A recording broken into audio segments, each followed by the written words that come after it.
കേരള സർവകലാശാലയിലെ VC. Doctor Mohan കുന്നുമ്മേലും സസ്പെൻഷനിലായ രജിസ്ട്രാർ കെ.എസ്. അനിൽകുമാറും തമ്മിലുള്ള പോര് സർവ്വസീമകളും ലംഘിച്ച് ഇന്ന് തെരുവിലേക്ക് എത്തിയിരിക്കുകയാണ്. വാസ്തവത്തിൽ അത് ഒരു രജിസ്ട്രാർ വി.സി. പോരല്ല, മറിച്ച് അത് സംസ്ഥാന ഗവർണറും സംസ്ഥാന സർക്കാരും തമ്മിലുള്ള ഒരു പോരാണ് എന്ന് പറയേണ്ടിയിരിക്കുന്നു. ഗവർണറെ ഇടം വലം തിരിയാതെ പൂട്ടാനുറച്ച് സർക്കാർ മുന്നോട്ട് പോകുന്നതാണ് ഈ പ്രശ്നങ്ങൾക്കെല്ലാം അടിസ്ഥാന കാരണം എന്ന് പരക്കെ ആക്ഷേപമുണ്ട്. ഇവിടെ ഇപ്പോൾ ഈ രജിസ്ട്രാർ മാത്രമല്ല, സസ്പെൻഷനിലായ രജിസ്ട്രാർ അനിൽകുമാർ മാത്രമല്ല, 2 സിൻഡിക്കേറ്റ് അംഗങ്ങൾക്കും ഇടത് സഹയാത്രികരായ 2 സിൻഡിക്കേറ്റ് അംഗങ്ങൾക്കെതിരെയും പരാതി കൊടുത്തിരിക്കുകയാണ് നിലവിലെ താൽക്കാലിക രജിസ്ട്രാർ കൂടിയായ, അല്ലെങ്കിൽ രജിസ്ട്രാറുടെ ചുമതല വഹിക്കുന്ന മിനി കാപ്പൻ. അവർ പരാതി DGPക്കാണ് നൽകിയിരിക്കുന്നത്. ഗവർണറുടെ നിർദ്ദേശാനുസരണമാണ്, ചാൻസലർ കൂടിയായ ഗവർണറുടെ നിർദ്ദേശാനുസരണമാണ് ഈ പരാതി കൊടുത്തത്. ഈ സർവകലാശാലയിൽ നിന്ന് സസ്പെൻഡ് ചെയ്യപ്പെട്ട രജിസ്ട്രാർ അനധികൃതമായിട്ട് ഓഫീസിൽ കടന്നു കയറുന്നു. അദ്ദേഹത്തിൻ്റെ ലോഗിൻ റദ്ദ് ചെയ്തിട്ടും അദ്ദേഹം സർട്ടിഫിക്കറ്റുകളിൽ ബലമായി ഒപ്പിടുന്നു. അതുപോലെ സർവകലാശാലയുടെ ദൈനംദിന ഭരണകാര്യങ്ങളിൽ ഇടപെടുന്നു. വി.സിയെ വെല്ലുവിളിക്കുന്നു.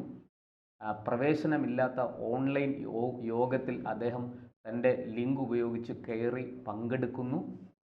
ഇങ്ങനെ നിരവധി കുറ്റങ്ങളാണ് രജിസ്ട്രാർക്കെതിരെ ചൂണ്ടിക്കാട്ടപ്പെടുന്നത്. നമുക്കറിയാം, ഈ രജിസ്ട്രാർ യാതൊരു അടിസ്ഥാനവുമില്ലാതെ ഒരു സ്വകാര്യ ചടങ്ങ് സർവകലാശാല ഹാളിൽ നടക്കുന്നതിനിടെ ഗവർണർ, സർവകലാശാലയുടെ ചാൻസലർ കൂടിയായ കേരള ഗവർണർ രാജേന്ദ്ര വിശ്വനാഥ ആർലേക്കർ ഉദ്ഘാടകനായ ഒരു ചടങ്ങ്, സ്വകാര്യ ചടങ്ങ് കേരള സർവകലാശാലയുടെ ഹാളിൽ, സെനറ്റ് ഹാളിൽ നടക്കുന്നതിനിടെ, അല്ലെങ്കിൽ അത് ആരംഭിക്കുന്നതിന് തൊട്ട് മുമ്പ് അവിടെ കടന്നു കയറി കാണിച്ചു കൂട്ടിയ കോപ്രായങ്ങൾ നമ്മളെല്ലാവരും കണ്ടതാണ്. അവിടെ ഭാരതാംബയുടെ ചിത്രം വെച്ചിരിക്കുന്നു. അതൊരു ഔദ്യോഗിക ചടങ്ങല്ല.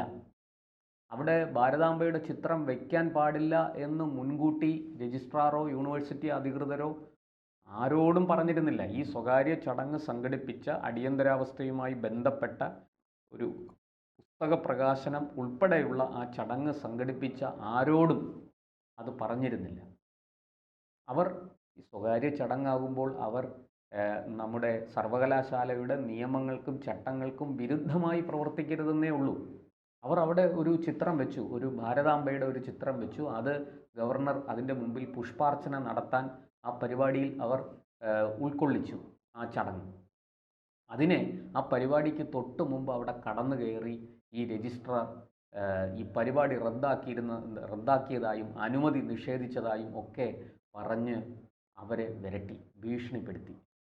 തുടർന്ന് ഗവർണറുടെ ഓഫീസിൽ വിളിച്ച് പരിപാടി റദ്ദാക്കിയതായിട്ട് അറിയിച്ചു. നോക്കൂ, ഒരു സംസ്ഥാനത്തിൻ്റെ ഭരണത്തലവനായ ഗവർണറോട് എങ്ങനെ പെരുമാറണം, എന്ത് പറയണം, എന്ത് പറയരുത്, എന്ത് ചെയ്യണം, എന്ത് ചെയ്യരുത് എന്ന് അറിഞ്ഞുകൂടാത്ത തലത്തിലേക്ക് ഒരു സർവകലാശാലയുടെ രജിസ്ട്രാർ അധപ്പതിച്ചിരിക്കുന്നു എന്നല്ലേ ആ സംഭവം ചൂണ്ടിക്കാണിക്കുന്നത്.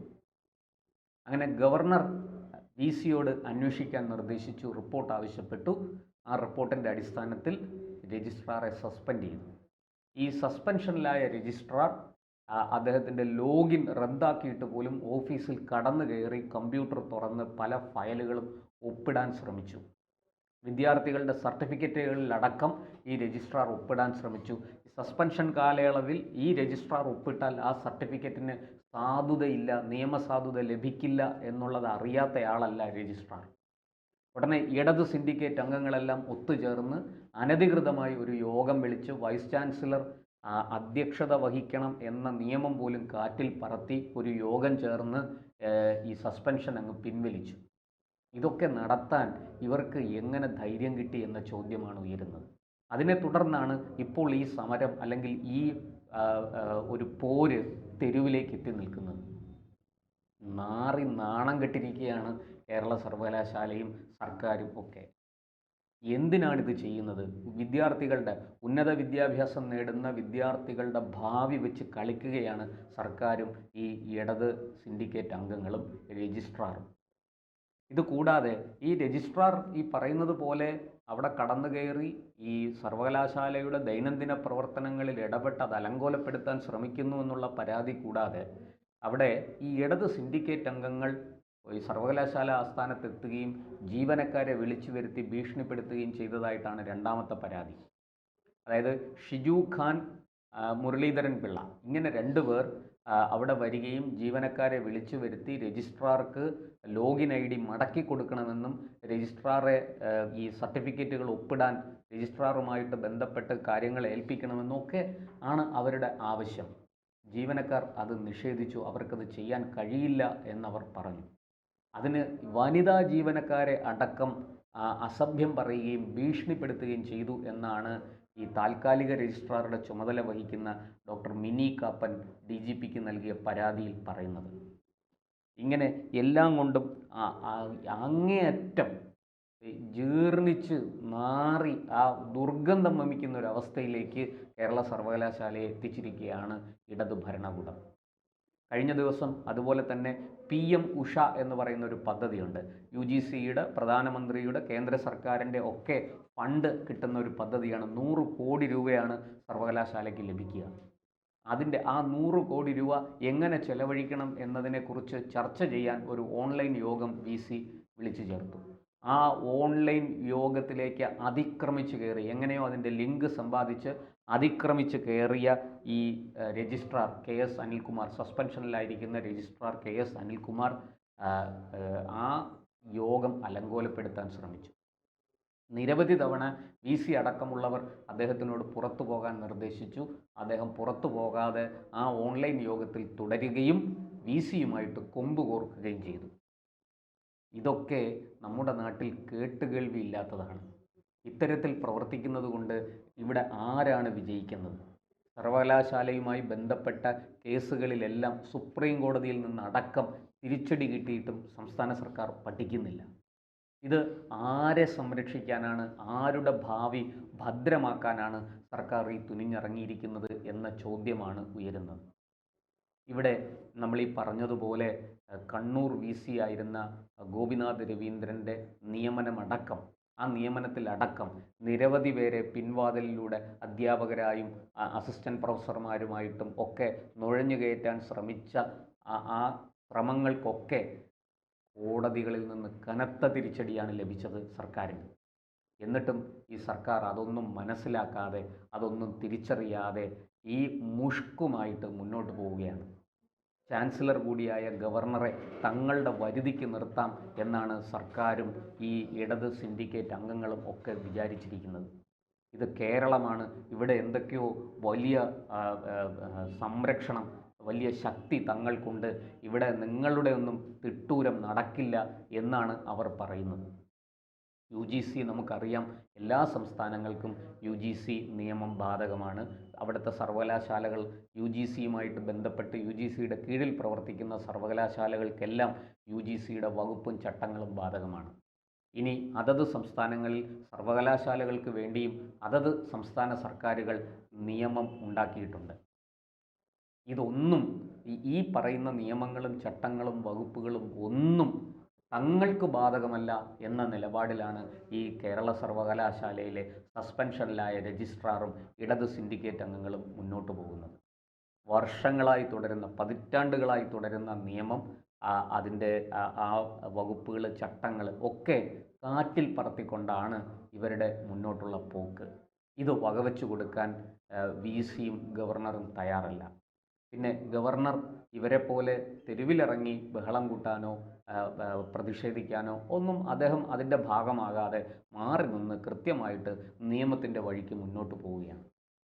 ഇത് വലിയ കോലാഹലങ്ങളിലേക്ക് പോകും. ഈ രജിസ്ട്രാർ ഭാവിയിൽ കേസ് വളരെ കടുത്തു കഴിഞ്ഞാൽ അദ്ദേഹം ജയിലറയ്ക്കുള്ളിലാകും എന്ന് പോലും നിയമവിദഗ്ധർ ചൂണ്ടിക്കാട്ടുന്നു. ഇവിടെ ഇടത് സിൻഡിക്കേറ്റ് അംഗങ്ങളും ഈ സസ്പെൻഷനിലായ രജിസ്ട്രാറും സർവകലാശാലയുടെ സുഗമമായ ഭരണത്തിന് വിഘാതം സൃഷ്ടിക്കുന്നു എന്ന പരാതിയിൽ കഴമ്പുണ്ട്.